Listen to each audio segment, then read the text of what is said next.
Howdy, folks. I'm Rebecca Jolly, the Jolly Alchemist, and I've just come back from the first day of the fair. Had such a lovely day, and I thought, oh, I'm very tired, almost ready to go to bed, but I had some thoughts rolling around about how the day went, and so I don't really know what I'm going to say, but I figure we'll just see what happens, because I have a lot of reactions from the things that I learned and the people I saw and the conversations I had that was very stimulating and um, got me thinking about the subjects that I think about in different ways with different words and different phrasings and different perspectives. And so I had a lot of good experiences to chew over and think about and talk about, because one of the cool things that happens is that once you learn a sort of basic level of human design language, you can start to talk about life with this shared perspective of, okay, we have a common language now for what's happening inside of us, our general desires, how they work together, how they're built. What does it mean to be logical? What does the logical circuitry actually look like that that give us clues to what it's like to be a logical being and how logic works, how logic moves through our bodies. And then on the other side, equally as important is what's going on with our feeling side and all that abstract circuitry. So it's a real interplay that you don't get um,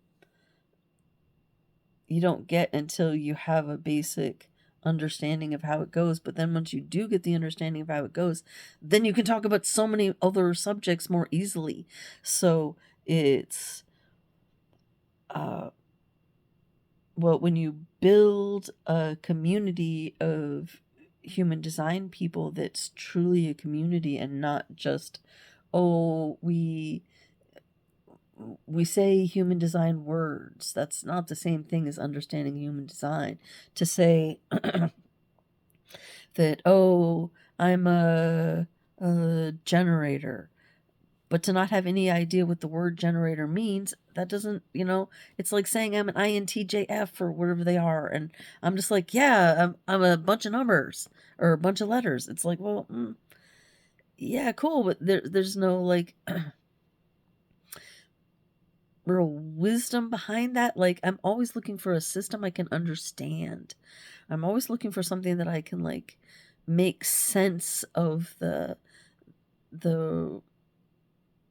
like how it's being presented. Like, for example, when I tried to learn face reading, it was really hard for me because I kept on getting books from the library about face reading, and they would be like, oh, this mark means this mark means that, this means this. And I was like, really? I have to memorize 10,000 possible permutations and variations on the face? Are you kidding me? It's too much. And so it wasn't until I found somebody who had really organized the information in a way so as to make it make sense. And it's another system that's based off the I Ching. So it has a lot of internal sense with the I Ching, although in some ways it doesn't. I haven't fully found the ways to connect Chinese astrology to human design. There's places where I see it, but it's not a home run, even after a super deep dive on that. But I'm waiting for somebody who understands a little bit more about both before I can have a real good conversation about that, which I'm really looking forward to, but nobody's gotten there yet that I've actually met. So I was talking about the lighter Chinese astrology. Where was I going from there? Well, shit, I was going somewhere, and if you remind me, then I'll swing back around and finish that little tirade I was in. But my brain is just about fried. Oh, but overviews from the fair. Yeah, I met some lovely people that I hope come see me again. I send out a lot of invitations to people, so it's really a Mae West minute. It's like, you gonna come and see me? because I'm going through some fun shit to talk about, but unless we actually get to talking about it, I mean, I'll tell the stories online, eventually, and some as we go, and that's of course why I'm talking now, so I can start to, like, form a basis to talk about subjects that are not just the basic teachings of human design. Part of my problem with these transits going on is that I'm starting to repeat myself too much, and I'm just starting to say the same things over and over, and that's so boring, and I can't do that. So then I'm just like, okay, this is butt numbing, like anything else that you do over and over again. I have to have that new level, the deeper stuff. So I'm always kind of like looking into a bunch of things, and there's so much more to do. I'm not saying I'm done by any means, but it's just an ongoing study. But I feel like the basics of design I kind of get, and the insights that I've had about human design from the folks at 64 Keys, that's really, really made me feel like I had the ability to move past it's this job you have to get over of memorizing 64 hexagrams is really what's going on with human design. So you have human design light, and well, then you have human design medium, and then you have human design. And human design light is let's talk type, strategy, and authority. And human design medium is like, okay, well, you have this gate and you have this gate, and so it connects with this gate, and like basic mechanics. And then you have the level where you take the whole picture all together with all the parts. And I mean, not every single part, maybe, some people haven't, done a deep dive on the variables yet, or life cycles, or transits, or all these different kinds of aspects of things that can go on. There's asteroids. The subjects are so varied. So anyway, but once you start to get this thing, then it starts to, oh, I switched, to work into a place where you can talk about being human. You go above, you've got your definitions. Cool. Well, that gives you ideas of like how you see the world and some things you might want to look at and stuff like that. And then, well, once you look at it, you start to go, oh, okay. And you start to get a little bit of sense on it, so that you're like, okay, this one is a sore spot for me. So my tendencies to want to do this, but I can totally see how that's not the best energy thing working out for me. So I can try this next time and see if that works better for me. And that's cool. But the insight that I got from the 64 Keys people, I'm finally coming back around to it, that is that you, and let me make sure I explain it properly here, because I have the feel of it, but the words of it is, but interesting. It's your design is what you come in with. So this is your starting setup. So if you're looking at an avatar, this is what you on ARC. You go into the character setup and you spend 17 hours refining the nuance of the curl of the hair of the character. I've been there. And my daughter is a geek for that kind of shit. So she's just like, all right, let's spend 4 hours on the character. And I'm like, but then you can kind of get into it and it's fine. I've gotten into a bunch of things for my kids and this is one of them. But eventually once you do that bullshit, then you can play the good game. So,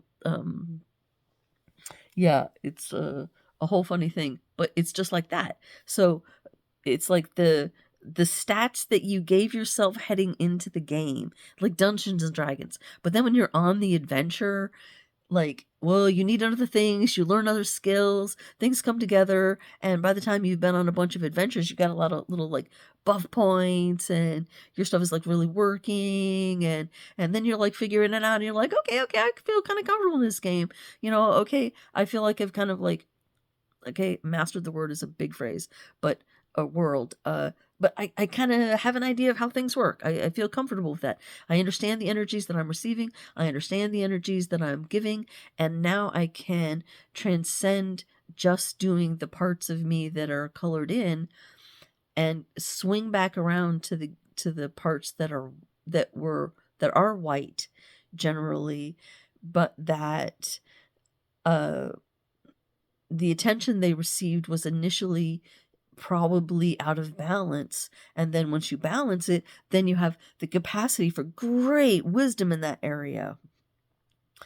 And it's greater than that of people who have definition there, because people who have definition never get to experience what it's like to not have that thing be. They can't feel the on and the off. So the people who can feel the on and the off have the potential to end up farther along on the path of wisdom, because they have the experience of being able to feel both sides and be able to compare it. So there's no judgment in human design. So some people come in with more gifts, some people come in with less, but it's all a matter of what you do with it and where you take it. And human design can show you how it's going to tend to look until you get a grip on it. But when you start doing your homework, then all kinds of variation becomes possible. And this swings around to the thing that I was saying about Andreas and Nicole in teaching at 64 Keys. They said, and this is Andreas, but it was so mind-blowing. He said, yeah, so the way he said it was sweet. Let's say it that way. He said, or paraphrase it at least. He said, did you ever have a parent that just said to you, just be happy, just do what you want to do and be happy? Then you would have the feel of like, what's the end goal of design? It's just to help you be happy, just to stop doing the things that are just not going to work for you. What's that song? I'm singing it all the time now. One thing we're not going to do is chase the thing that is not for you. So it's like, stop chasing the things that are not yours by birth. Own your tools that you have, that you came in with. And then after that, and here's the mind-blowing part, you just turn your attention back into the white areas, and now you look at them from a much more balanced perspective, and you're like, okay, well, this is a wisdom center for me. So what is the wisdom that I can gain from this thing that was previously my kind of not wound, but there was so much information coming in from that center that it was confusing, and I didn't understand how all that worked. But now I understand how it works. I don't need to be taken in by the potential lie of the center. And that's, I hadn't thought of it that way, but that's an interesting way to think of it. The kind of society's lie about that center and the way it works. Like, say, for instance, in the ego and willpower center, that the lie that you have to prove yourself, or the lie of the throat center that it has to speak. Yeah, so anyway, I haven't heard Ross say this, but yeah, I mean, it all makes sense. It's a thing. And if Ra didn't say it, well, he should have, because that's the way it is. That's my I know right now. There it is, my 4323 coming out for you. Oh, I swear, this shit is so fun. Man, once you get into it, you can really start to see life for the game that it is. You just like, if a person was to put together a game that was every bit as complicated as this Earth, you'd have to write an algorithm that would be able to handle explaining a massive amount of complexity, because there would be just billions and billions of potential users of the system, and everybody wants to have their own separate experience. And I think that's actually, as a side note, something that's very interesting in the games, is how the limits of experiences that they offer within their own individual worlds, and you can imagine for a moment the multitudes of complexity on a game this size where you have so many concurrent users in the system at the same time, right? It's just like, oh, processing power, right? So, but anyway, where was I? Jolly Alchemy. Yes, my pet subject, my Lieblingsthema. But today was the first day that I had up this new idea of mine with the signs. So I put up some new signs around my booth, and I haven't gotten any real reactions out of it yet. But I am looking forward to what happens when somebody actually reads one of those signs. So they're sitting there with, well, I don't know, maybe somebody read them, but not when I was over there. And so it's very interesting because I'm looking forward to hearing people's comments when they actually see what those say. And I think I might take them down and put more artwork on them because, oh my gosh, that's a lot of real estate. So CERN stopped using his big, golly, what you call it, a frame that he put together initially for his booth, but decided he didn't like to use that much, and nobody was looking at it anyway, and it was just like serving to separate from him from people. He had this like Charlie Brown in a box kind of theme, which he was going for on purpose because it was kind of cute, like the doctor is in kind of a thing, but he would never say that. So, but yeah, that kind of thing. And the frame wasn't working, so the frame, he just hasn't used it the last few times. But I asked him about it this morning or the other morning, and he said, yeah, I'm not going to use it. And I thought, okay. And I went on, and then I thought, oh, shit, I could use it. Oh, you know what I should do? I should check the transit. Oh, I don't have the thing. Damn it. Always wanted to check the transits. But I find such fascinating things when I look there. So amazing. So amazing.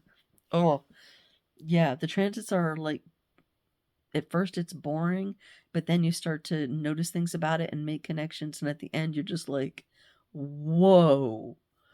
My mind is blown by the transits. It really is, especially since I started having the experience, and I don't know if I talked about this yet. Maybe I did, I can't remember. Of starting to feel what it's like for those gates to open and close. That is blowing my mind. That is so cool. Oh, I've been fascinated by that ever since I heard about Ross saying that.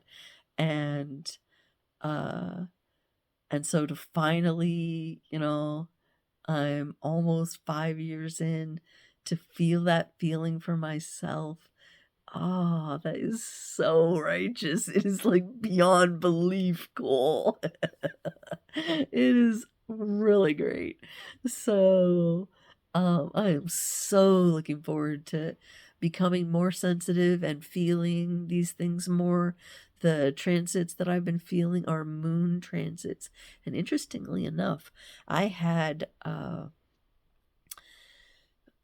it one? I went to like 4 psychics in Olympia. So sometimes remembering who said what, it was so cool and interesting. Everyone was so different and yet so, they both went or all went to a certain point that needed attention. It was very cool. But anyway, somebody said, shit, what was it that I was going to say? Oh, well, that one will swing around. Oh, anyway. Oh, one of them said, this is funny and relevant, that I needed to do more like self organizing of my brain and my mental systems. Almost like my 5th gate activation is cleaning house. Yeah, that's what it's like. And so it's saying you have to get ordered on all the levels. So I have the level of my personal body, which we've already talked about. Yeah, I need to lose some weight, and not so that I'm meeting anybody's standards, but so that I'm comfortable in my body, where I'm beginning to see in my growing awareness of my body that my body wants to be to feel good. So, okay, so I need to figure out how to lose weight in a way that's not about suffering because, oh, reaching something here. A sacral, a sacral being is not about suffering.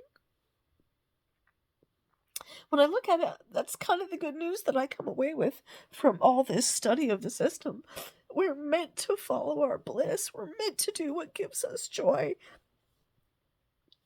And anything less than that on a moment to moment basis is on some level a betrayal of who we are and accepting less than the best for ourselves.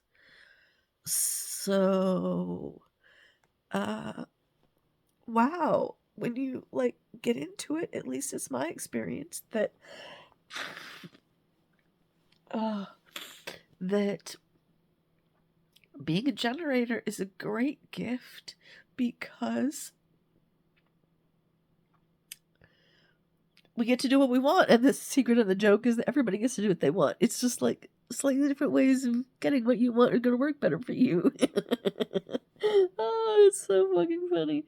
Oh, hilarious. Oh, and I told people today. Oh, wow, I'm having all kinds of body reactions. Very interesting. This new awareness of my body is wow. So, okay, this is skipping short, yeah. So I have a couple subjects I'm discussing at the same time here, and so I'm doing a little bit of hopping, but it's because well, there's various reasons, but anyway, it doesn't matter why. Except to say that it does get better, more orderly, and more clear at times, and now I'm just like random out a little bit more rather than having this super logical pathway that only runs one way. Anyway, to swing back around to what I was really talking about, it was shit, I lost it again. Okay, all these subjects are connected. So, fine. These are ongoing subjects. They'll come back. I'll talk about them more. It doesn't matter. I don't have to get everything on film right now, but there's just so many interesting thoughts going through my mind and so many, oh, this is so beautiful. Insights. How cool. Okay, so I think what I'm feeling is sitting here after the fair, it's like the energy got stored and stored and stored and stored. Oh, how cool. So I talk about this a lot, but feeling it is different. I say, if you follow your sacral authority, then your reward for not caving into what society wants you to do is that you actually get to do what you want to do. And we spend so much of our lives denying ourselves what we really want to do. We're thinking, oh, I should do this, I should do that. Everybody says I should have a job and try to be responsible and bring home a paycheck and support a wife and kids and try to buy them a pool and have grass and all these artificial expectations. Do what you want. If you don't want to have kids, don't have kids. You want to travel instead? Travel. You'll fucking make it happen. It'll be there. When you put your foot out over the cliff, the universe rises to meet you. It's okay. And if it doesn't, then that's a thing that was meant for you and it's going to be okay. Somebody wants to experience that, and that's why we have people experiencing that. Right? We're all one. We're all one consciousness that's broken into so many tiny little pieces so that each one can look at something just slightly different and we can get every single nuance on every single possible thing until we run out of ideas of things we want to try out. And then, boom, we have an experiment, an experience, and all those little bitty pieces can come over and spend the rest of the time laughing and playing for the rest of until the next level. going, oh, how was it for you? Oh yeah, how was it for you? You know? And I think the closer we get to being on Earth and being in that position, the cooler it is. Like, why would you want anything but that? Because I think of it in terms of once you've figured out the rules of the game, then you can just play. See? So I'm always having these runs in with people now, run-ins, where I say something to the effect of, I mean, I'm trying to get more diplomatic ways to say it now because it seems to always offend people, but I just say some variation of, cool, so whose game are we playing right now? Are we playing yours or mine? And they're like, oh, we're not playing a game. And I'm like, dude, we're all playing a game. That's all we're doing. We're playing a game. Isn't that what we just talked about on quantum physics? We're playing a game. We're not here to suffer, except for a few people of us kind of like to suffer, so then they get to suffer. And it's like, okay, well, what are you going to do about that? Somebody wants to experience that, so let them. But we don't have to. Even what's ostensibly the channel of suffering is not really about suffering. I mean, something can be involved, but it's not like, oh, you just get a shit life where suffering's for you. No, it's that we need people to explore the nature of all the different kinds of suffering so that we can come to understand it and be wise from it. And it's good that not everybody has to live through that, but it also is good that some people get to live through that so that we have that collective experience and can say, oh, okay, oh, yeah, slavery, tried it, that sucked, let's not do that. And then we can go, okay, learn from that one. We don't need to do that anymore. You know, it's all these different kinds of learning and upgrading, and that's part of the thing. So, okay, besides that, you don't really have to suffer. Well, you know what? I don't have the channels of struggle or fighting or, you know, trying to meet the challenge, and there's a bunch of different ways to look at it. But I've been conditioned by it for 12 years, and I see what's going on there, but a lot of times I think that 18 needs to be balanced by that 58, which, okay, I get it if you don't know the numbers. Oh, let me translate. So, in this channel of struggle, we're talking about. Do I have a cheat sheet or anything here? I have to turn the camera for that, which is like, ugh. But anyway, I've been talking about it. We can talk about it again if you have a question. The 28, 30, so the 28 is taking risks, and then the 38 is doing what you got to do to make the risk pay off. So that's kind of like the definition of what it is to struggle. And then, of course, associated with the 28 very much is this feeling of, is it worth the struggle? Is it worthwhile? Should I be doing that anyway? And so, I have the gate right below it, 58, joyous vitality, and so it might make me a little bit. It might make it a little easier for me to look on the bright side sometimes and say, ah, I'm here. Whatever it is that I have it. Look, my consciousness achieved whatever it took to get to this moment, to survive, to be right here, and to be able to be looking at the world, my corner of it, whatever that is right now. Here's what life is my passenger in my vehicle looks like. Oh, okay, cool. So I'm being true to my channel. I'm a witness, so I'm witnessing things, and this switches around to the way my brain was working. That the messages or guides or whatever was that I needed to organize my insides, my brains. But thank goodness I took a note about that, because I totally forgot about that bit, and that's exactly why notes are a good idea. And it said you need to order your mental processes. So what happened? I didn't tell you about this. I had a dream about. Maybe I mentioned it to somebody, or I wrote a letter to somebody where I was talking about it. Anyway, it doesn't matter. I was playing a game with a group of about like a dozen young people, and they were all into this game. So I was just like, okay, well, you're all into the game. Let me see if I like it. Let me see if I play it. We'll play it. We'll talk. We'll have common ground.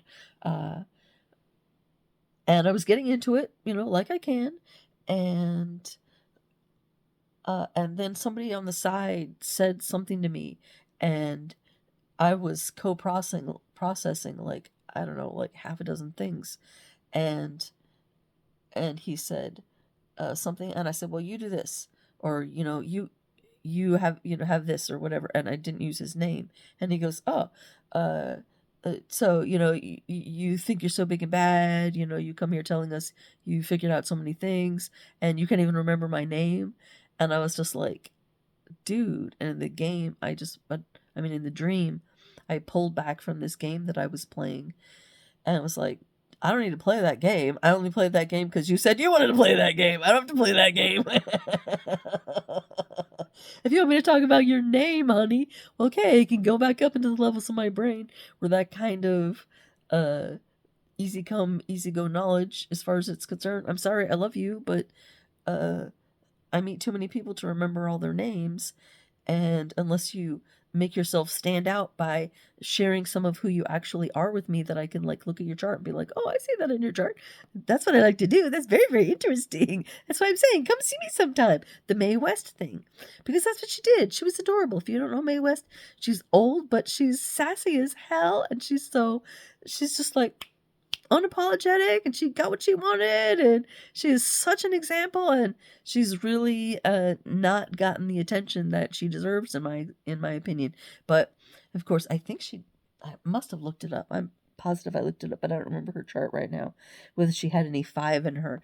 But it is the 5 that is the seductress or the Casanova in some way, that this seduction thing is part of their sexual strategy. But she was just very much like that, she was just kind of making love to everybody. And I love women like that. And I, by the way, am like that as well, because I'm a 3/5. So the whole seduction game is definitely there for me. But it also gets misunderstood, because sometimes people accuse me of trying to seduce their XYZ, lover, friend, grandpa, whatever.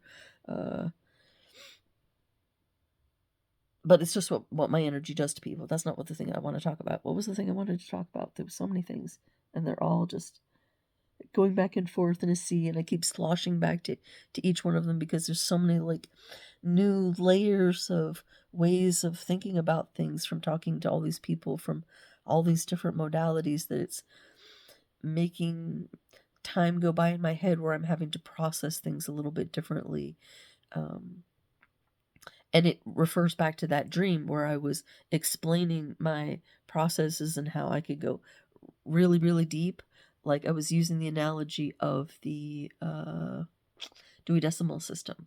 You can send me to whatever 666.66, and then I can dive deep on that subject, as deep as I can possibly go, and then somebody will say, well, what about over here on, only 66.6? Well, then I have to come up out of that deep level, because all my processing power has gone to that one thing.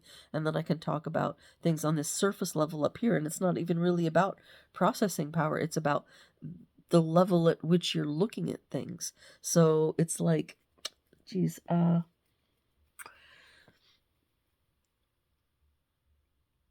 like the practicalities of as above, so below. It's in your measuring system. So what do you see about the world when you measure it in terms of millimeters as opposed to miles?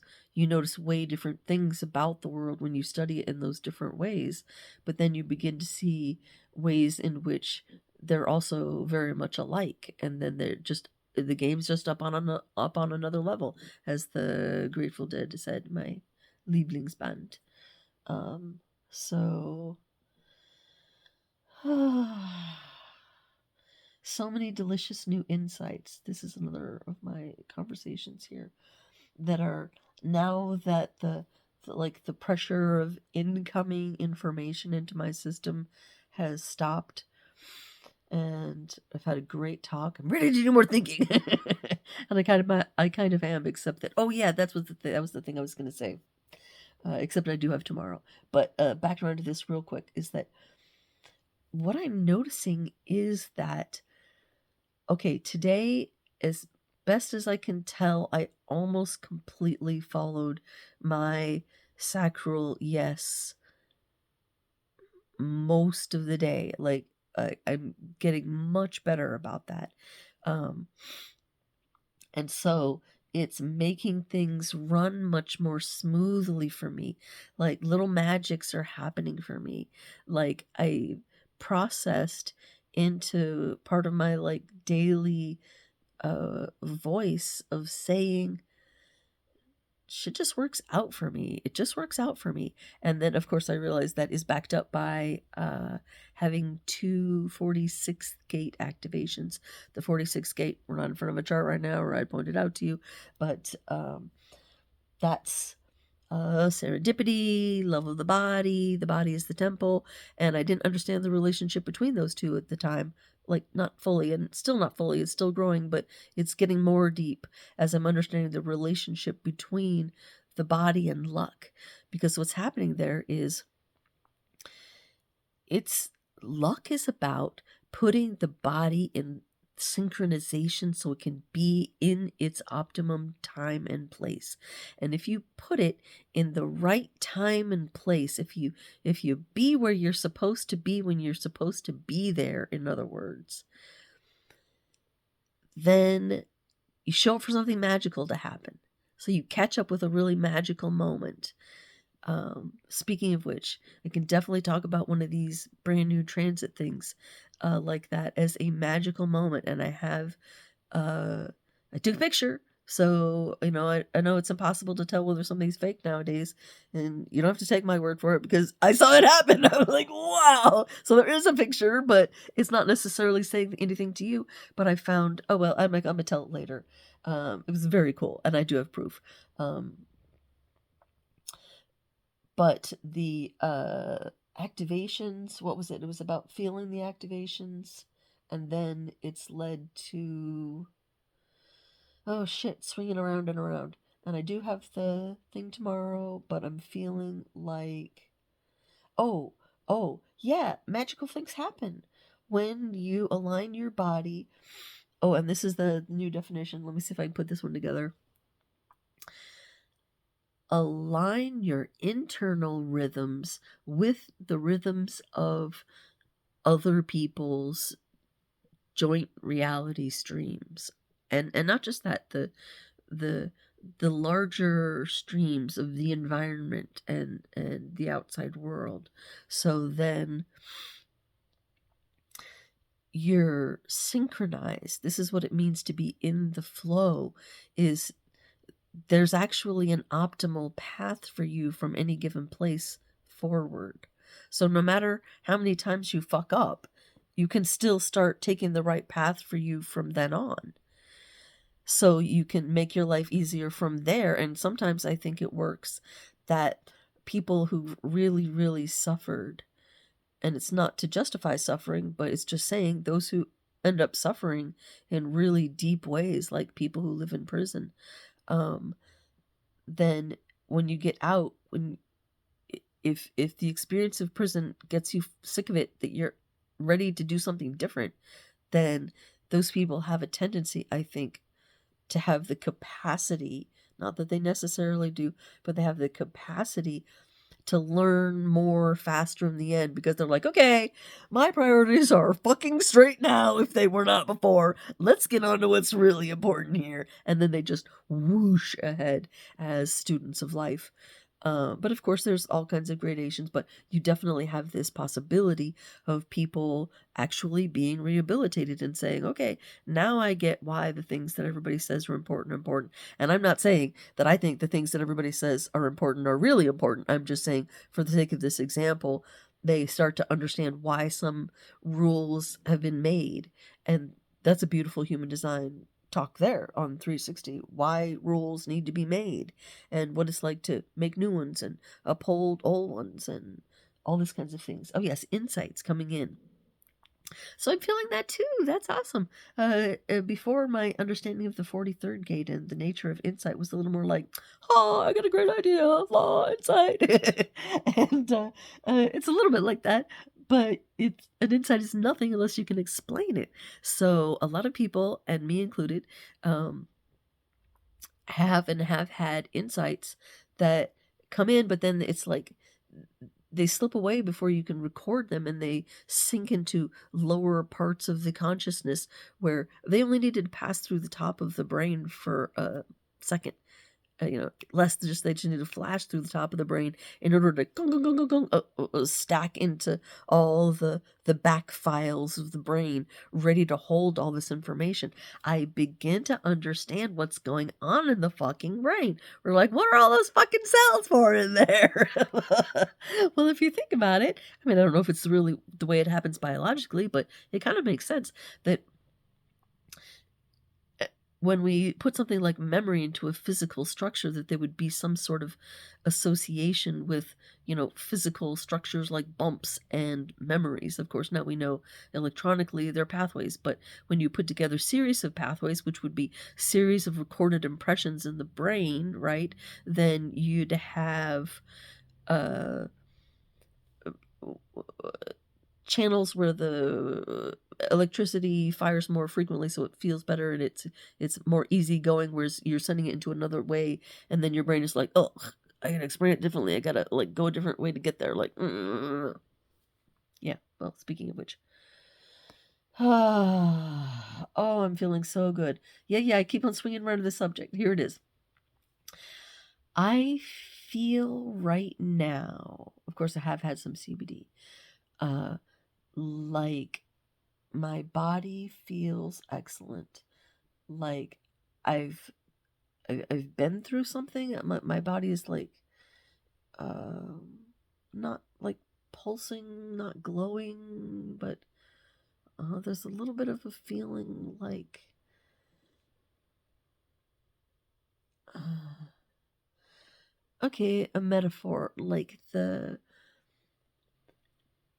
edges of my aura have been kind of rubbed and scraped down to the oh, that's an excellent analogy. Oh, that's interesting. Uh Down to like close to my body. It's like in a way, it's kind of like my energy makes this fluffy cloud around me, like uh, as if the electrons that I emit in my consciousness or whatever, my body, I don't know, they go out into this area around me that we call the aura, that's unseeable, but it's a real thing. It's, measurable in all kinds of ways. And but then they just kind of like hang around. Or maybe it's like, oh shit, that's above, so below. So like the sun, the things that are close to the sun get more neutrinos from the sun. They get more influence, more energy from the sun. And then as you go away, there's, some sort of mathematical relationship between distance and how much you feel the heat. And you're losing it, so much like that. Well, that I think is the same way with our auras. And I'm not saying it's true, but the way it feels like is like our our electrons kind of like shine out for a while, like when we stay in our own space, and you get this kind of air bubble or air gap around you. And then when someone comes in, it's like they're physically brushing the outer constellational uh electrons sitting out of there that have the flavor of you because they have passed through your body, but they're not actually like left the neighborhood completely yet. But it's enough that when another person goes through with the force of their energy and their little electrons, and there's this whole little and like new borders are formed, and you kind of lose a little bit of your territory. But it's good. It's for the cause, and it's lovely, and we love that sometimes, right? We love to do our own thing, but we also love to go out and party sometimes, and then we come back and go, I hate partying, I'll stay home. And then we go, oh, I need to party. This is a classic 2-4 dynamic, yeah, right? So, uh, Yeah, so what I'm getting around to, and I keep on going somewhere else, but it's okay, we're getting there, is I feel like for the amount of work and expenditure of energy I gave today, I did not. I feel like I lost some, but I don't feel like I lost a lot. Of course, I'm not in motion right now, and it may be that I'm a bit sore, but um,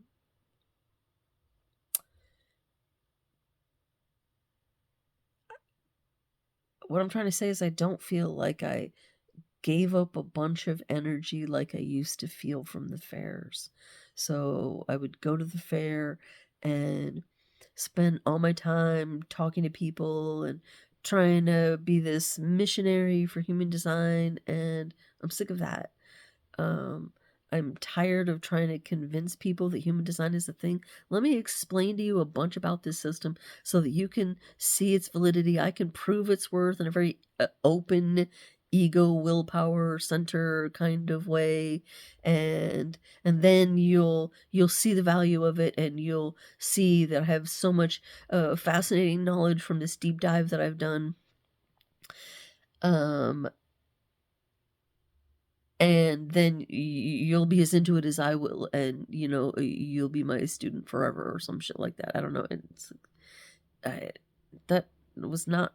I can't. I can't do that. So it's not about that.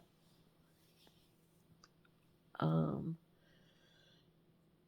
Uh, but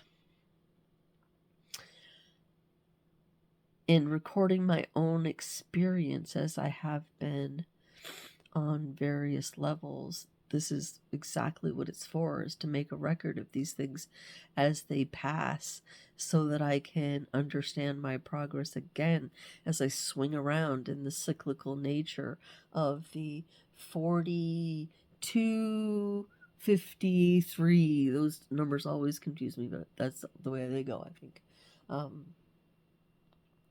The cyclical learning that we do. So I find myself swinging back to think about things over and over again for years sometimes to make sense of some of the crazy shit that I do when I'm on my power ups. But a picture is starting to emerge. So I'm really starting to get some results in and see the world in a way that I get a lot of agreement from a lot of people about the things that we're having conversations with about in the moment, but I don't have a lot of people who understand enough about all the systems that then we can start having meta discussions about why things are the way they are, and uh, what are truly the answers, and what would it really take, and is it possible to save the world? To which question my resounding answer is absolutely, not a problem. I have absolute faith that we can totally do this. I've seen permaculture work enough miracles that I don't have any problem believing this world could totally turn itself around inside of 5 years. If we put our minds to it, we could really fucking fix this problem. It's a problem in our heads. It's not a true problem. But there's so much a clown show happening in this whole political scene, and nobody seems to be able to talk about anything else but this fucking clown show. And I'm not quite understanding how so many people can be interested in that, but do you, boo? Uh, but I really want to talk about the world on a much more uh, a much more fundamental basis of getting away from fear mentality. That's not serving us. And the sooner we come to realize that, the better off the world will be, and the better off every single one of us will be individually as well. Because I'm sorry, rich people are not happy with the system either. They're all just miserable in different ways now, and this is dumb. Let's stop doing this. But we got to play out this thing and feel the contrast for a while. So I'm like, okay, well, feel the contrast, but if it gets hot, I'm going to a mountain somewhere. I don't give a fuck whose fence is on it. Find me, motherfucker. And then what are you gonna do? Arrest me? Feed me? Oh, kill me? Oh, oh, that's funny because I've learned that it's possible. I don't do it all the time, but it's totally possible to like walk in the cracks of time is what I'm experiencing. Like when I'm truly in my flow, I'm experiencing it's like, gee, surfing. No, not surfing. Let's see. It's like maybe like skateboarding or riding a motorcycle or things where like a bunch of people usually get jacked up here because you have this cute little method for getting you through and understanding the way things work on a different level. It's like the difference between measuring between millimeters and miles. It makes a difference. And when you're dealing with different tolerances, like say tolerances on a skateboard, then you can really like zip and have a bunch of capabilities that other people don't have. Like you can get away from a car because you can go where a car can't go, kind of thing. So the point to that was, oh shit, it'll swing around again. Oh, what a great day. Joy's vitality. Yes. So I said that ask me in 10 minutes, ask me tomorrow, you may get a different answer. But especially tomorrow morning, no, I'll be fine. But we'll see. If I feel horrible, I will let you know. And if it seems like what usually really drained my battery and made me feel like sucked dry at the end of a weekend could be at the end of the same exact kind of weekend, beautiful, bright, cheery experience where it didn't matter how much money I made, and it really didn't matter how much money I made, and I had a great time. And if I die tomorrow, what a great fucking last day today was. And that's a nice way to think of it. Yeah. So again, swinging back to the subject of now that I'm coming back from the fair and information is trickling down in new ways into new places, it's like the garden of my mind was watered and the water is filtering down. And as the water filters down, then some sort of a realization comes to the root. Yeah, which reminds me of my root sign. I'm secretly charmed with a few of my little tokens there. We'll see who notices. Oh, shit. Walking in the cracks. Yeah, that's fucking cool. I've started to get to the point where I can teach somebody else how to do it. But my problem at this point is lack of students, or to phrase the situation differently, a lack of people who are interested to learn what's possible on at least the level I'm experiencing. This was pretty fucking cool, people. Okay, ooh, it's definitely worth it, is what I say. Able to start. Really, the only way that I feel like I can describe it is to start partnering with the universe to create a level of existence that is deeply satisfying moment to moment. And then you don't have to have that all the time, but first it happens once, then it happens a few, and then some more, and then you're like, oh, I can do it sometimes, but not all the time. And then you're like, oh yeah, I try to do it, but then I forget sometimes. And then you get to like, oh, well, actually that is a little easier than it used to be. And you get there, like learning how to do oil pulls. Good God, that takes a long time. And I'm still not there like every single day, but now I'm like most days. And that's like the next stage. And then you get to where, okay, that's a thing. You fully recognize the value of it and you're fully committed to that thing. But anyway, I am talking about 3 or 4 interesting subjects at the same time and swinging around again to I am thirsty, so I do have to get up here and stop recording. But I want to start recording more insights in the time ahead because I'm tired of just talking about transits. It's a level of information that's cool and interesting,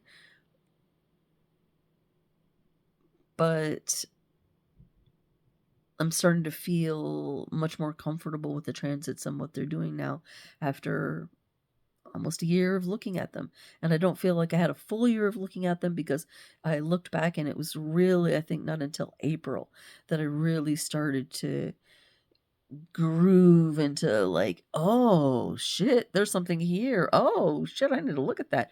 Oh, that's a pattern. Oh. And so then I started like writing down each of those changes individually so that I started to really dive into the patterns. But okay, so we're looking at 8 months that I've been doing it daily and really like doing it well daily, or at least beginning to write down the changes. Like I said, that's cool. That's very, very cool. I don't know that I want to continue to do it every day. I know how to do it every day. I know the value of doing it every day, but I'm also working on going beyond doing it every day because it's about just having that as a reference now. It's like a dictionary where you can always go look up a word, and then pretty soon you're going to learn how to spell some shit. Nice analogy there. Interesting. So it feels like now that I'm making my brains functioning more efficient, it's having an easier time making sense, reaching coherence, reaching the point where all the different conversations come together and you see the connections between them and how the human brain grows in being like, oh, a little here, a little there, I learned it, I learned this, So like I've explained before, I think in my conception, I think this is what's happening in my 4th gate activation, which is youthful folly. We've talked about this. And it's about, being a scientist, being willing to look like a fool, going out on a limb to say, well, is this true? Let's test it. Let's see. Let's do an experiment and find out. Part of this whole logical thing that we got going on. But it means that I get to reframe my life in terms of these numbers of experiments. And I explained how I feel like as I find a piece that goes with this other piece, then I put them together and it makes a bigger singular piece. And then the pieces of all the questions are starting to become related to other questions in ways that make the number of total questions get smaller and smaller and smaller and smaller until the effect is now a little bit like I'm trying to find somebody that knows more than I do and is willing to talk to me. So I think I'm ready to talk to people who are doing some unusual kinds of things. But I'm not worried about it. All good things in all good time. But it's a very interesting growing process there. And part of what's going on is that I'm describing that. And another part of what's going on is that I do have to end because I'm thirsty or move. Which, by the way, I said a long, long time ago, manifesting generator moment, that at some point I was going to really want to be happy for the fact that my partner bought gimbal devices so that I can like record myself in motion, record myself like living things, and that's cool. But it's still not at the point where it has to be something held in the hand, and I'm not sure I'm ready for that dedication just to show some kind of proof of magic. And really, I don't know that it can be put on camera. Maybe it could if I had a camera, but I never seem to have a camera in those magical moments. Not yet. Maybe that's an upgrade. I don't know. But to this point, it's had to be enough that the things that I've seen that science and the rest of the world would call impossible, it doesn't need to convince anybody else. It only needs to convince me, and it totally has. And it's kind of scary sometimes. But it's the scariness of, oh my gosh, I fucking see how it works. Oh shit. What would it feel like if you truly understood life? And I'm not saying I do understand all of life, but I'm just saying, as a thought experiment, I never spent time wondering the answer to that question. But I always wanted to learn more and more and answer the questions and find out what's going on and put things together and figure out why. And of course, human design on its upper levels didn't even explain that, as I discovered today, because I look like somebody who's just, not just, but an experimenter who's also wanting to be like a teacher and such, but doesn't really seem on the surface to be a deep diver. But that is in my chart.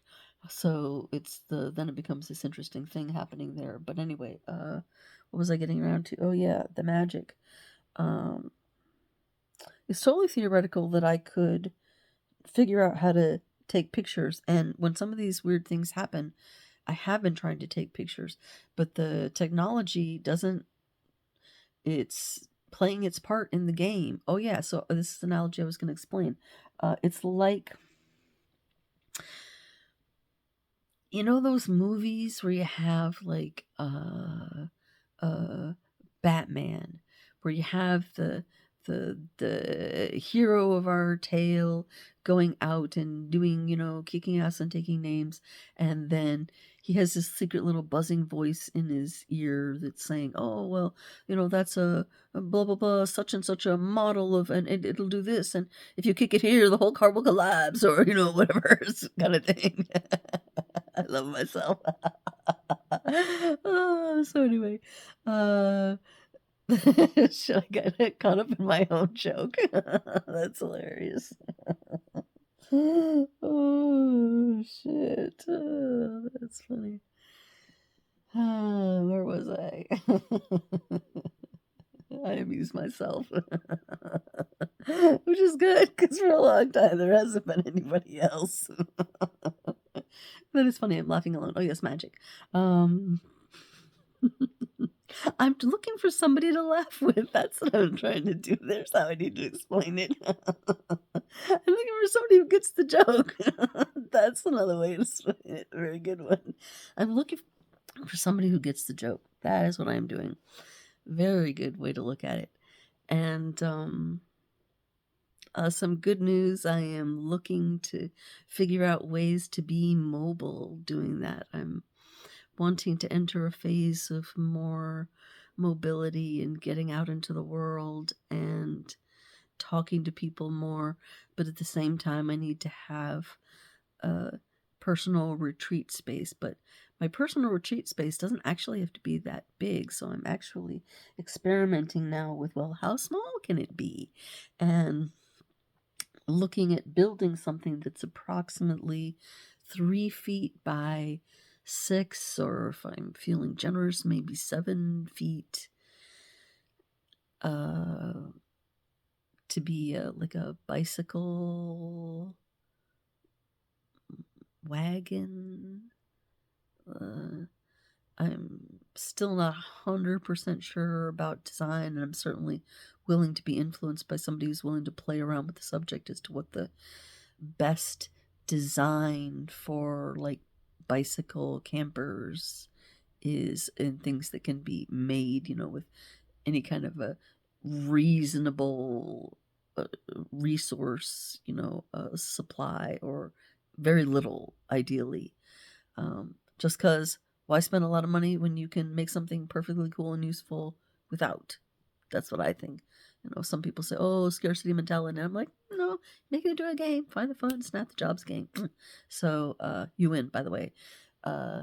Isn't that the secret right there? Once you figure out your design, you get to start playing, and that's how you win. You get to start actually playing the game instead of suffering, which is just one of a gazillion variations of losing, right? Excellent way to put that. Yeah, I like that one. Yeah. So you could say that design is slowly releasing our losing strategies and switching them for strategies that are more they just produce better results. Yeah, it's like you can do it the hard way if you want to be on the struggle bus. Ciao, honey. Do you far away from me? I love you. I wish you more of all the suffering you like, like, but it's seeming more and more that is not actually necessary, that it's possible to figure out most, if not all, of what the fuck is actually going on this planet on all kinds of levels, individually and like little family wise, and in a little larger group of like 16, like a class, and then the larger, like everybody. Okay, we're at a concert, we got a mass of people. If these people all revolt, then we got Woodstock, which is scaring people and making books written about it. By the way, I have this cool book about Woodstock that has been sitting around the house for a long time, and it finally just showed up somewhere, and the shit moves in the house, I swear. And I've had people in this house who were like, there were more flares going down than going up, and it was really freaky, and I was like, I don't know if I want to come back here, and I was like, I know, it's magical. I'm like, I thought she was joking about that. I'm like, no, I think it's really magical. I'm seeing shit that I'm like, oh, that was not there the other day. Okay. Because sometimes people think if you live in a messy home, and it is true that I don't know where every single thing is, but I know where a lot of the things are. It's just that they're not really in what other people call orderly. They're not orderly. I have like areas of things. I can like find the things that are my things. Well, at least I could until most recently. But anyway, long story short. Joyce Vitality. So I'm just wanting to make sure that I'm making the point clear, and all the times I come back around to it and talk about it, that my experience this day of doing a fair, which is usually, they're long, exhausting days, some physical things that you're not used to, a lot of standing, which I am not used to, and I'm just learning how to make my body happy with standing. But if anything was going to make me, just be exhausted or burned out or feel like I'm doing too much, it would be a day like today. But here I am now at, Jilly, what o'clock is it? I don't even know. It's late. It's like, wild guess, midnight, between Saturday and Sunday. So I have a full day again tomorrow, but I am not tired. And that's supposedly the promise of the generator, which is the story I'm fucking trying to get around to for this whole entire time. That ideally, the way it's supposed to be working, according to the dude, is that if you use your energy properly as a generator, this is 70% of the population, you have theoretically an inexhaustible supply, because your body supports you in using it, learning how to handle it properly. Once you learn how to handle it properly, then it starts handling more properly, see? And so instead of like struggling on so many levels, on the emotional level, on the personal level, and then all the way into the physical level, where it's like, okay, now will you look at it? Okay, because you're going to die at stage 4. Are you going to do that? Because your time of, it's like this. I had an alarm clock when I was a kid, and I loved this thing. And I don't remember how it died, but it was really sad. And it was pink. It was so cute. I'm like, I do have pink following me. Anyway, a little clock, and it would go ting-a-ding-a-ding, ting-a-ding-a-ding, ting-a-ding-a-ding, and it would repeat a couple times at the little, but it just kept on going bigger and bigger and bigger until the end. It was a really teeny clock. It had a really teeny thing, and it was like, I was like, okay. But it just got me, by the way, into sleeping super delicately, because I was like, okay, I don't need that many tinglings in my life. I'll take it when it's a little Tinkerbell. I'll listen to it the easy way. And I would turn it off. Well, the universe is kind of like that, where it's sending you all these little warning things of, okay, here's something to look at. And you can look at it when it's far away, but if you don't look at it when it's far away, okay, we'll come a little closer. Oh, no, okay, I'll come a little closer. Okay, come a little closer. Okay, you're done. Game over. Try again. And it's okay. We need people to fail. Failing is okay. Failing is not actually failing, because it still entails a bunch of progress. We learn things from failures. That's actually not a failure. That's just a harder lesson. It's just a slower lesson, or it has, I don't know, what are you going to put the price on needless suffering? And then at some point we say, well, is it needless? Because if somebody wanted to experience it enough to experience it, well, then they should experience it. And then we have that in the collective, and that's cool for all of us, ultimately. Yeah, well, human design doesn't teach you everything, but human design does give this really useful, broad, and yet detailed at the same time, metaphor for understanding the way the world works. It's very nice for that. And it's not perfect, but what a good metaphor for reality I'm finding it to be. And I think the only thing that human design fundamentally lacks as it was received by Ra, now you will hear me disagreeing with the details sometimes, but and I have to clarify that I have not heard every single thing Ra ever said. I have listened to hundreds of hours of that man speaking, and that is not easy to do. As anyone who has tried to do it will tell you, that is not easy to do. But he, let's see, he received, how it's different than how he received it is what I was talking about. Yeah. I think on some level he lacked an understanding of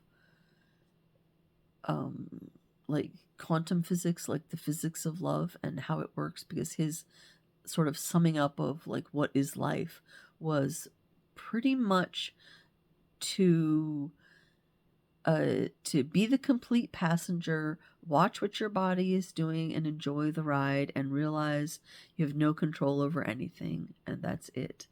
And I think we do get some more nuance and important information from quantum physics and people like Tom Campbell that are talking about the nature of reality in a mathematical way, in a way that's backed up by physics at every step, where you have the progressions on all the levels worked out to actually mathematically prove that love is a higher way of being. And so it's like, well, we can cooperate or we can fight each other, but it's clearly working better if we learn how to cooperate. And then once we figure out how to cooperate, then we can cooperate while we're doing our groovy individual thing. And that's the age we're moving into. So we're transitioning. What a good way to describe it. Oh, this is such a wonderful night. Is that we learn to accept each other, and then we're left with a world where it's like, okay, we accept each other. Now what? That's exactly the what a sixth line is about. That, in fact, that's like quintessentially sixth line, this age we're moving into. And I guess that's exactly why, because we're finishing this age where we're having so much opportunity for everybody to study everything if they want to. We just have to, prioritize our time properly so that we study enough of all the relevant bits that we start being able to put the pieces of the puzzle together and actually figure out how this game works on a very practical level of, okay, here's some tips and tricks. If you want to try these, they work. They might not work for everyone all the time, but if you go in this direction, you're sure to find something that is going to help you on your path towards being able to do, higher functions. And in this case, uh, I don't need to be coy about it. I am experiencing shit on a regular basis that I'm like, okay, that is not normal. That is not normal. But okay, the universe is clearly speaking to me, and I've been not stuck, but having this recurring thing happen to me for a long time, where something happens and I feel this great need to prove it. But now I realize this is exactly what's happening in an open ego willpower center. Is I've been driven by this need to prove the truth. And now I'm getting over that and saying, yeah, I don't need to prove it because I know it, because I saw it. I don't need you to see it. I saw it. I was the witness there, and I can witness that shit happened. And with all the apparatus that I have to record things with, I recorded that happening. And I don't know if it happened for you. I don't know if it happened for other people, but it definitely happened for me. So I am not willing to deny my truth on a level that I think could be terrifying to a lot of people, because it so thoroughly challenges the system. And after all, it is my design to be a revolutionary, and I'm not sure, but I'm starting to feel like I can figure out how to do that. That's a puzzle I can take. How do we actually fix the system? How do we actually solve it? And I'm not saying I know all of how to fix everything, but I'm saying I'm starting to get a feeling like I might know a lot about a lot. And if I don't know a lot about a lot, I know who knows, and they know enough, and I know like the essential bits of the wisdom, or enough of the essential bits of the wisdom, that I can put that puzzle together with other pieces, and I don't need to know all the depth of every single piece of the surrounding I don't want to say arguments, but without a judgmental factor on the word, arguments for the case of this being the way reality works. Yeah, it's enough for me. And proof for other people will come later, and that's fine, but that's not my problem. I don't need to prove things. I can explain things, but proving them is not my job. Go prove it for yourself. It's doable. It's reproducible, at least as far as I can tell. And I'm pretty sure that with a few more years of practice and explaining it, I'm only going to be getting better and better and making those explanations shorter and shorter, as I realize that different people are at different levels and they want it explained at the level that they are. So then I have to okay, well, how would I explain it to a kindergartner? How would I explain it to a sixth grader? How would I explain it to a high school senior? How would I explain it to an 85-year-old white man who's getting ready to die? How do you make those cycles look? Because on some level, a lot of that becomes spin control. It's information, and you can make it seem however you want, but on some level what's happening is happening, and on other levels it's the same energy. It's there. It's okay, analogy time. It's a highway, and every highway of any highwayness has a width, and that width has boundaries. Here's one side, here's the other. And so what human design is doing in a lot of ways is saying okay, here's your neighborhood, here's the boundaries of the neighborhood ish. See how that fits for you. See if you understand yourself within that kind of definition, that kind of paradigm shift. And then you start to see, oh, okay, yeah, I have felt that way. Okay, yeah, I have done that. Oh, that's totally me, or whatever your reaction is to each of the ways our activations hit us as we discover what they are. But yeah, I'm starting to see some things that are seeming to show that it's definitely possible to achieve what normal people would call magic by aligning our forms in the flow. And that's my fifth gate Mercury speaking, but that's my message. Align yourself in the flow. And I'm learning how to not only do it, but how to explain it, how to share it, because that's a whole nother level of hard. Because what I'm doing is on such a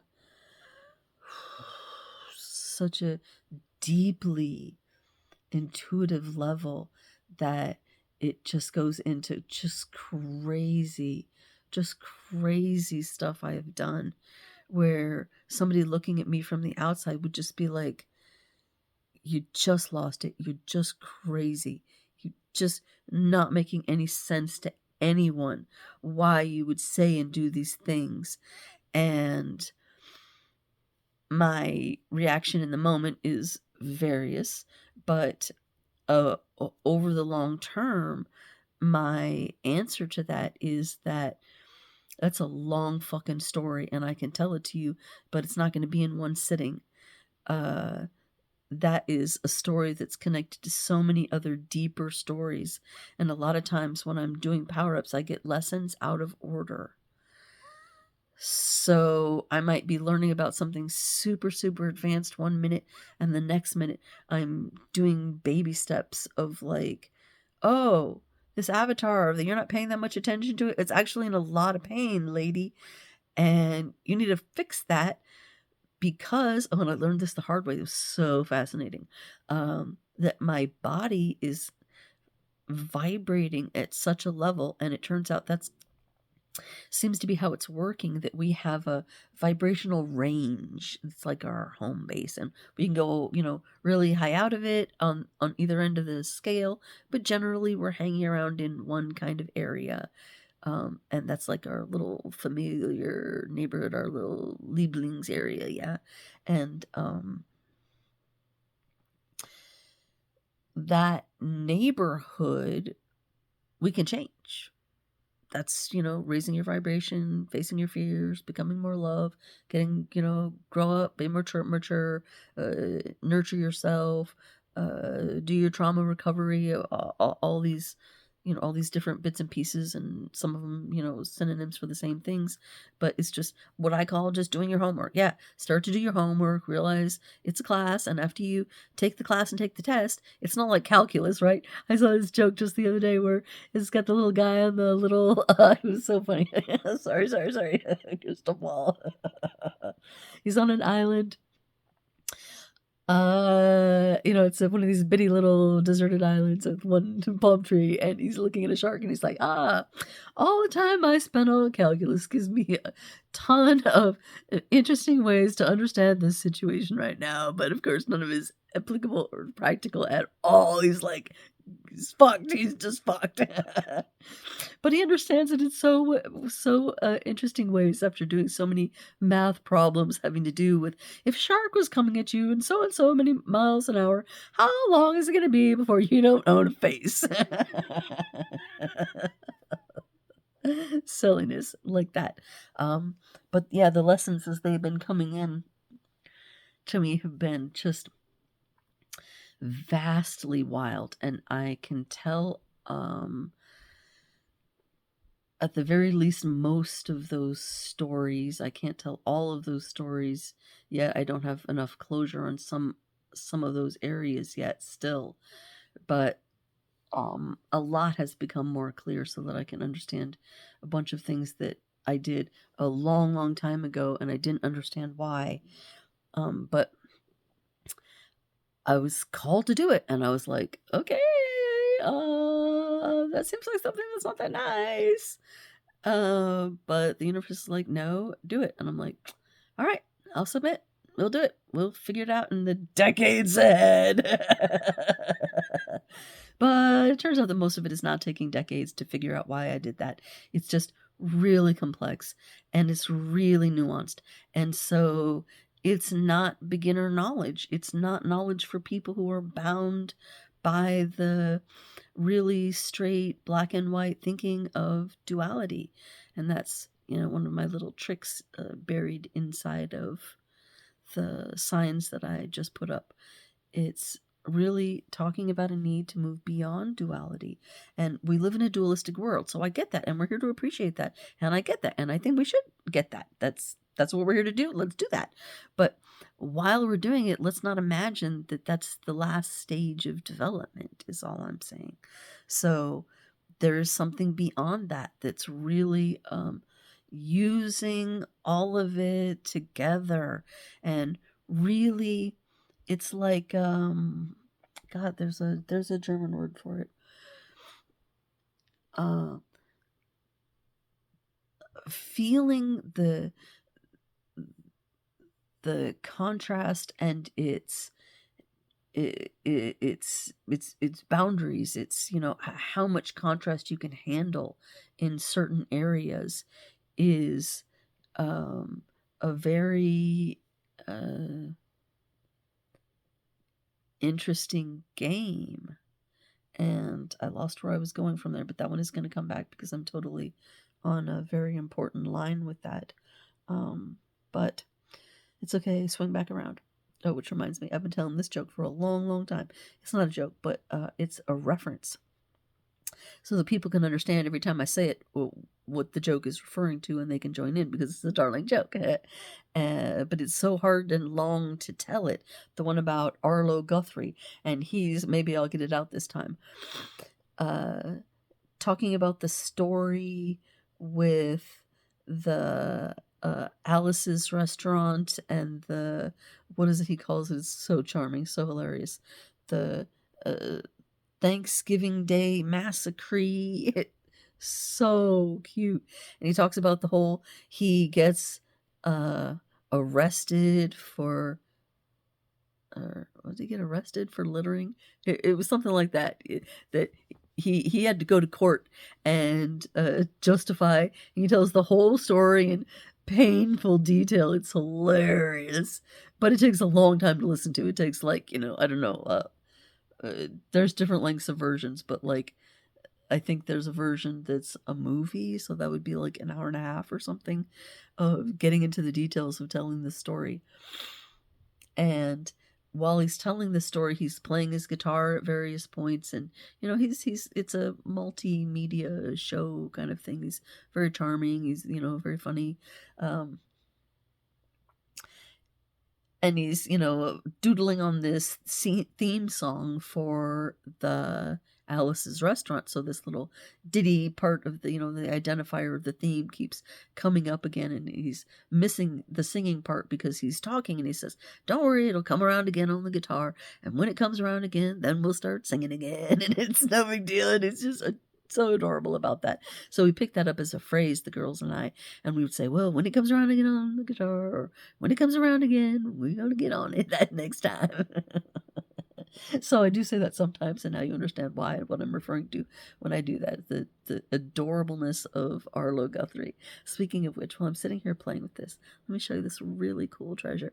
This is exemplifying a concept I have come to understand as high embodied energy. That's how I talk about it. So it's like the things that we spend a lot of time on. It reminds me of a phrase that keeps coming to mind lately from some woman. Anyway, yeah, she said, "We are carved anew daily by the details of our devotions." And when I heard that, I was really struck, and I didn't understand it. But I was like, that sounds very deep and very true. I don't really know what that means, but whatever it means, that obviously means something real. She's talking about something there. And now I'm starting to get to the point where I can make some sense of that as I'm starting to really try to grow into an understanding of what it's like to have a fifth gate activation. Anyhoodle, this necklace is an item that is embodying a ton of energy. My daughter made this for me from a copper wire. If you can fucking believe that. And look what a beautiful job she did on the little linking. Just the perfection of how it feels, and the heavy weight. So it's like you can really feel the love of time it took to form every single one of these rings and close it up perfectly and establish this pattern that she just repeats over and over again to make an actual real chained necklace. And then here's the lovely part of all, she's so sweet, she knows me. She made a triangle here to represent the three of us in our little triple family. And anytime I want, I can wear this at my throat and think of all the hours that my daughter spent caring about me, thinking about me, sending me love in the making of this. And it's one of those things where she didn't make a bunch of them. For some reason, she stopped doing it. And I don't know why, but I think the chainmail has changed in some regards, but Rachel is always the kind of person who wants to, like, do the whole thing, do it the hard way, like, do it the hardest possible way. Yeah, I want to do it that way. And I'm sort of, tongue-in-cheek making fun of it, but you learn a lot from doing it that way. You learn the hard way, you learn the experiences, and she likes details and that sort of thing, so yeah, but she did stop doing it after that. Maybe life got in the way, but I got this out of it. And it's so, I always feel very loved. I feel like almost like protected by the power of her love. Like the necklace became a talisman for me. Yeah, anyway, so I do need to get a drink. Oh, wait a second. My throat just moistened to an extent. How lovely. See? This shit starts working out. My body is starting to actually work with me to allow me to do the things that I want to do. So I should be sleeping right now. I should be exhausted right now. But I'm just so excited to record some of my impressions while they're fresh and like coming off the press like this, and new ones are coming in, and it's all swirling around, but I'm coming around to the important bits. And of course, some bits won't all be covered in this particular session, but that's what other sessions are for. We'll get there. I'm thinking and talking about the same kinds of things all the time on different levels, and learning so many new things all the time, and learning a lot about a lot of levels. So yeah, there's freaky levels, there's weird levels, there's cute levels, there's strange levels, there's all kinds of different levels of this game, and being able to consciously experience different kinds of them by the application of intention is tense. That's a lot. That's power. Wow. Like, I'm just dipping my toe into some of these areas. I described it to somebody as saying, it's like I discovered a planet, and now I really, really want to explore it. But it's way more fun to explore it with your friends than it is to explore alone. So it's like, hey, I figured out this cool shit. It's so amazing.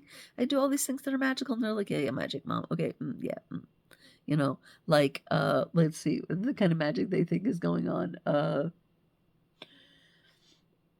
Let's see. Mama buys ice cream and hides it in the freezer, and then a couple days later, when everybody has forgotten about the existence of the ice cream, or they thought that they thought Mama ate it and finished it off, and she saved a last little serving, or however it is that Mama figures out how to sneak ice cream into the house, right?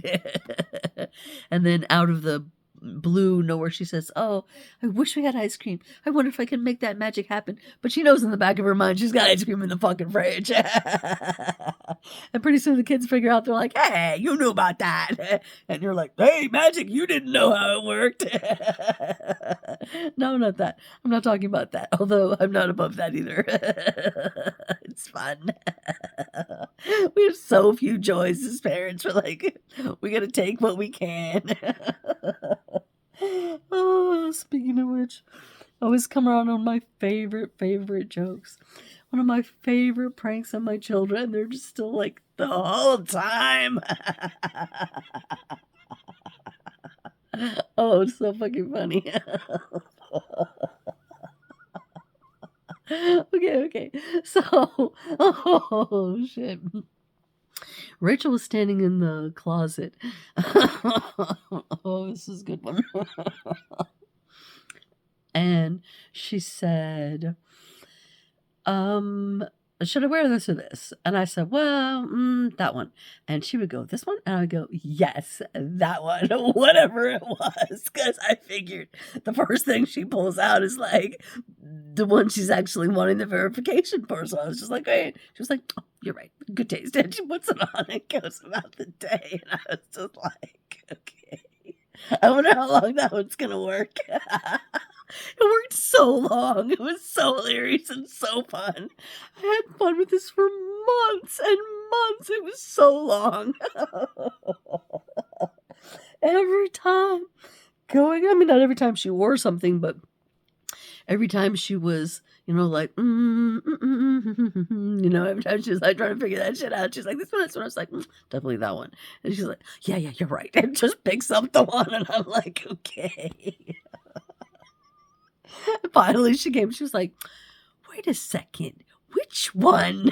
I was like, you took way too long to ask that question.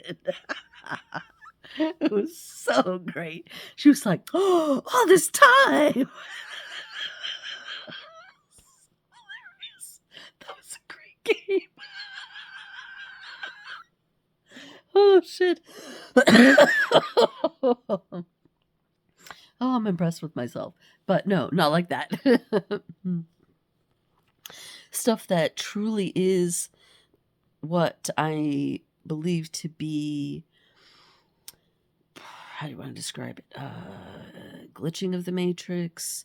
What I believe to be happening there is that, long story short, because the story does have to get long to really get into the describing of it, but on a certain level of the thing, I could describe it as when the reality stream shifts, there's like the technology has to catch up.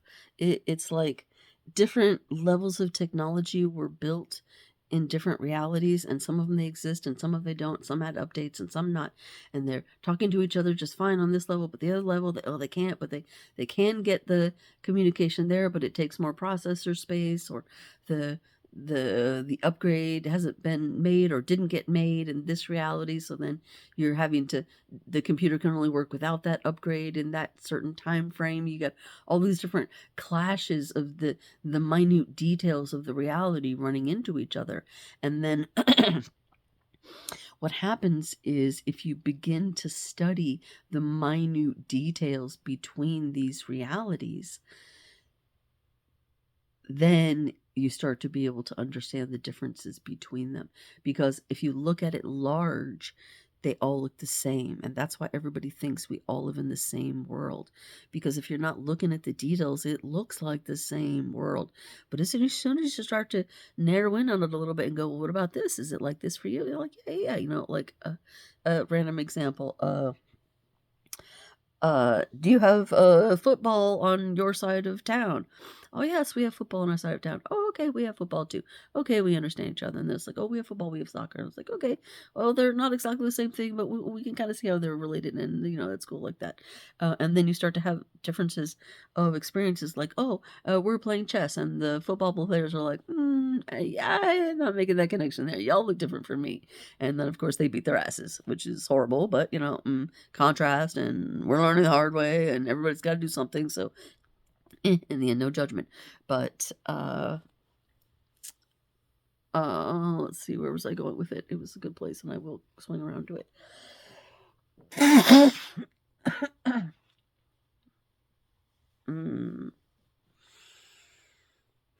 Let me make sure that I have expressed the idea, because I know I swung around to it a bunch of times, come close to it, and said almost all of it, and maybe I said all of it, but if I did, just to recap one more time, it's starting to seem like when I use my energy in a way that feels proper and right, or right-er, much more right, than the old conditioned way that I used to be, I'm experiencing much more energy, and I'm experiencing joy off the charts. That's just like, yeah.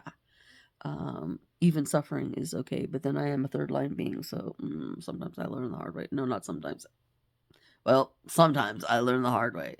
Yeah.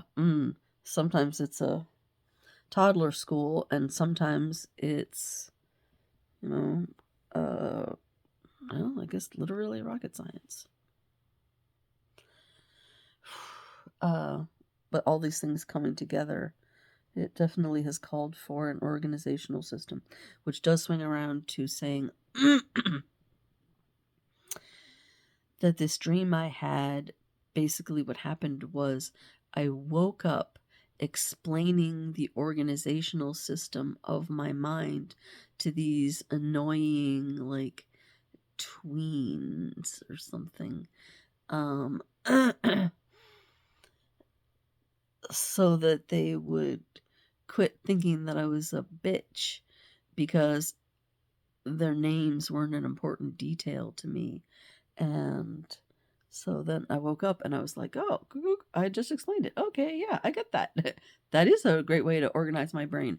And it helped me to, again, refine my understanding of all these processes that are concurrently running in my brain. From being like questions I asked once but never really thought about ever again, to the things that I'm pondering and asking why every day, kind of a thing. They're all bringing information in on different levels, and learning a ton.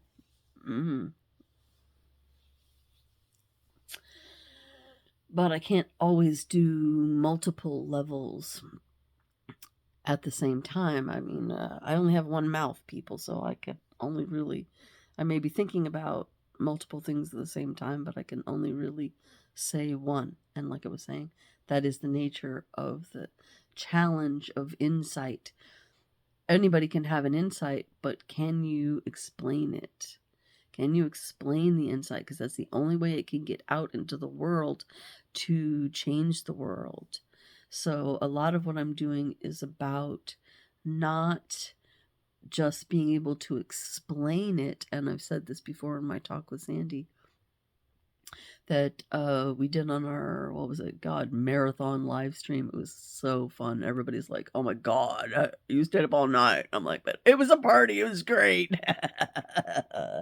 Oh, shit.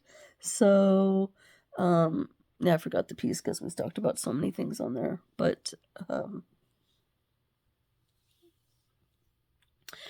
when you're doing what you're really, really wanting to be doing, you have a lot more energy to do it. That's a short, easy way to say what I am discovering. You are protecting yourself against future burnout by strengthening your systems and making them work properly. Allowing them to work properly is a better way to say that, so that they can function and you can go downstream and things can be easy and you can see two gray cats perfectly in step as they cross the street, or a pomegranate falling in front of you and landing in such a way that it strikes a hard surface, like maybe pavement, in such a perfect way that it bams on all those sections and it projects out, each one in a perfect flower of doneness, ready to eat. Like, whatever you want to see, cool thing happen in your reality, you can have that. It's just a matter of how bad do you want it? Do you want to do the things that you have to do for it? Can you control your mind to think about it for long enough to make it actually be something the universe is like, well, I guess you want it bad enough, I better make that. Um, so we really can have a level of maybe it's a mistake to call it control, because it's not control. That's the whole point. You're giving up control and you're allowing the imagination of nature, which is so much more cool than yours, to bring things into your life and surprise you. When you stop asking for specific things and just ask for the coolest thing, then it's no longer up to your limited judgment of what the coolest thing is. And the universe can often bring you something way cooler than what you were asking for. And you're just like, oh shit, I didn't even think of something awesome like that happening. Oh wow. Like I have a story about that. I do have a, for instance, on that one. In one of my power-ups, it was so beautiful, this experience. It was so just a really beautiful experience. Anyway, I was sitting in a car waiting for somebody to do something somewhere, and so I had just like a couple minutes while they were like running in to check on something or whatever, and this bird came out of the tree and landed on the lawn, like I would say maybe less than 5 feet from me. And and it just looked at me, and I was like, "Oh, well, hello, bird," like you do. And it went like, and it started turning around, and it started like showing me, see my feathers. Here's my cuteness. See that? You're a witness. Witness this. It's just like, yeah, and see my little tail, and it like waggled this little tail, and it was just like, yeah, this is me. See the sparkliness in my eye? I'm making it. Like, I'm alive. I'm a survivor. I'm making it in this concrete jungle. Like, you can make it here, kid, I'm making it. I'm shining. I'm sparkling. It's a tough life, but I'm living. I'm here. This is what I got. This is like it's a reality check. Yeah, a joint reality check. What a fun game. Yeah, I think it's an adorable trend on the internet to be doing these, like, where are you right now? How is your reality right now? Kind of thing. Like, what are you wearing? What are you doing? Where are you? What's your bag right now? Are you suffering right now? Because okay, I'm not, kind of a thing. So that we can share these experiences of moments of progress while we see the shining thing that's inside of them, and that can be used as inspiration, not just for us to move forward, but also for other people to move forward on their journeys. Oh, look how happy they are by doing their thing. Maybe I ought to think about that, kind of thing. So I was talking about just the happiness of being yourself in the moment and how seductive that is. But I was going somewhere else with that. Although it is awesome. It's awesome being able to see things that you never imagined. It's like we're playing this game with pieces of paper while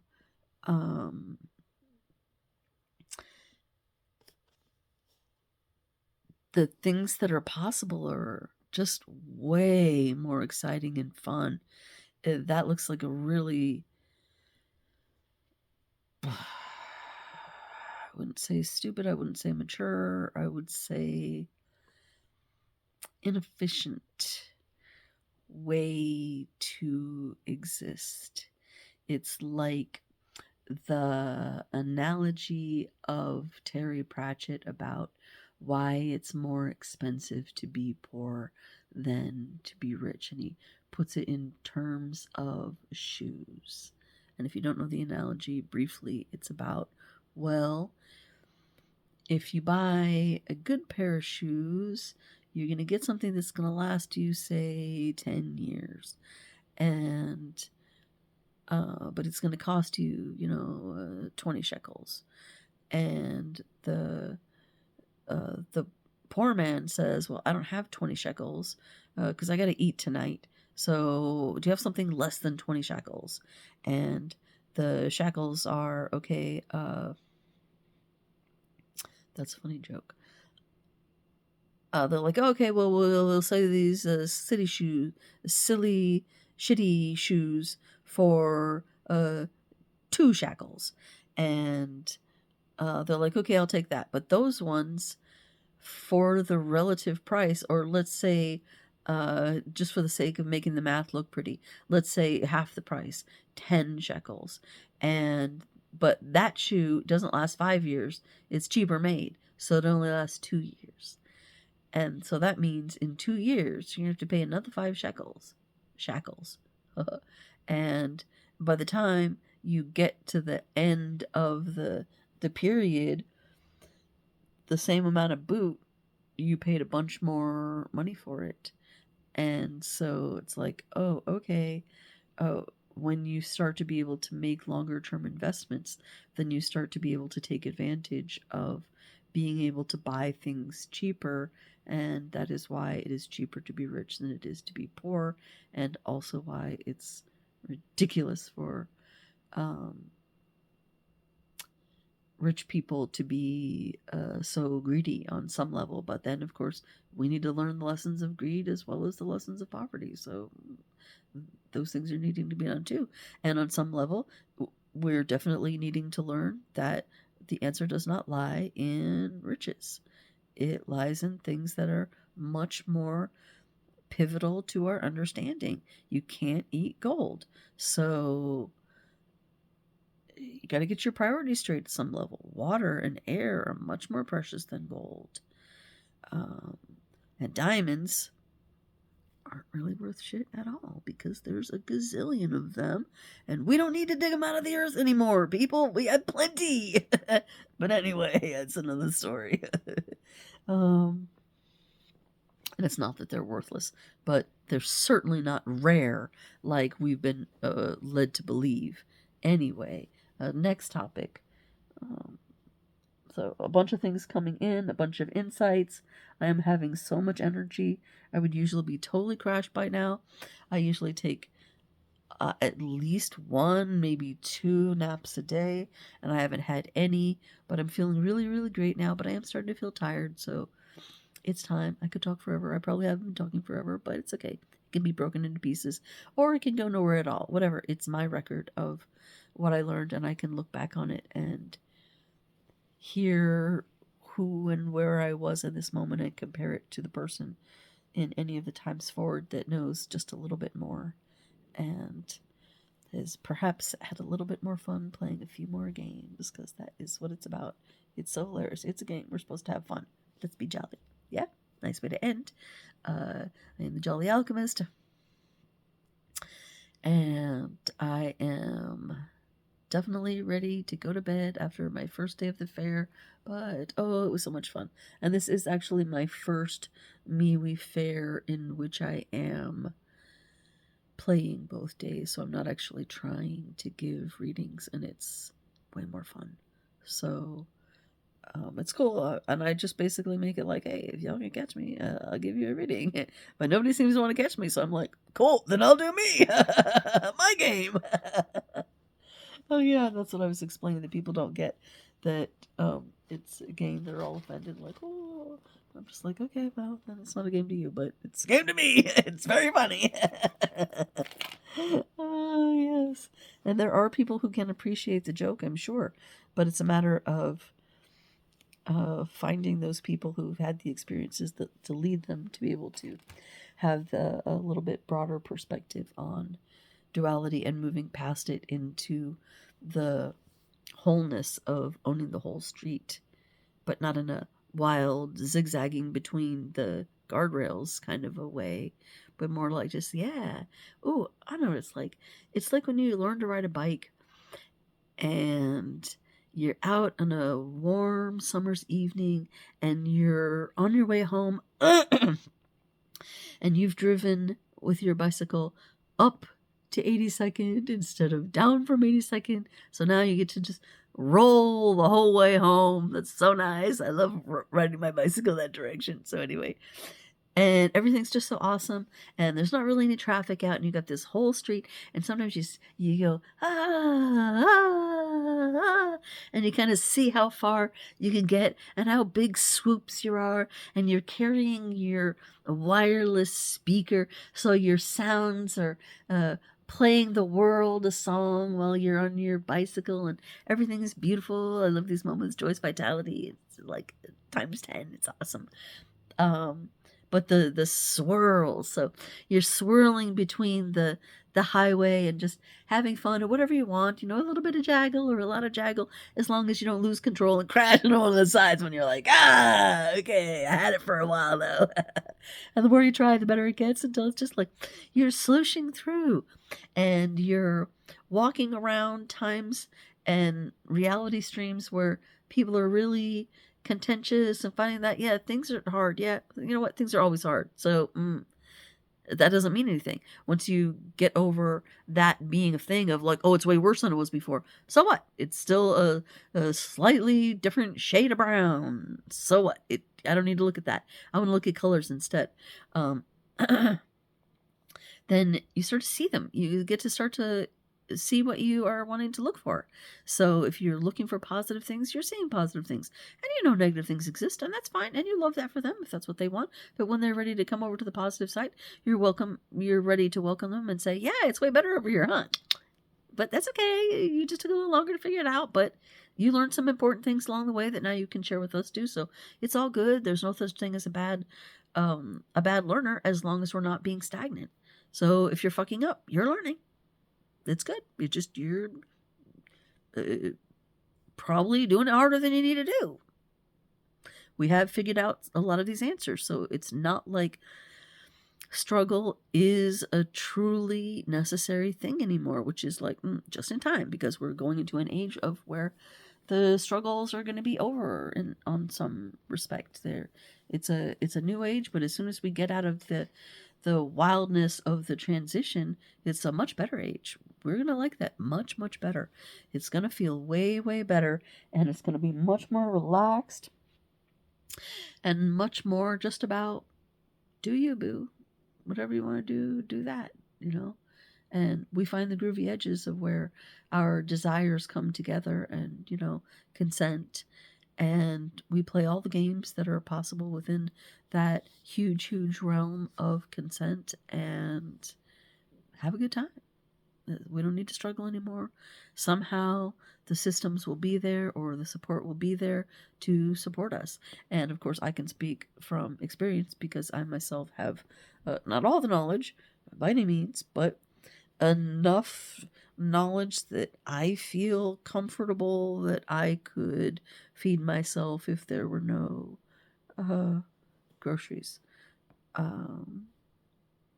Because there is a lot of food around.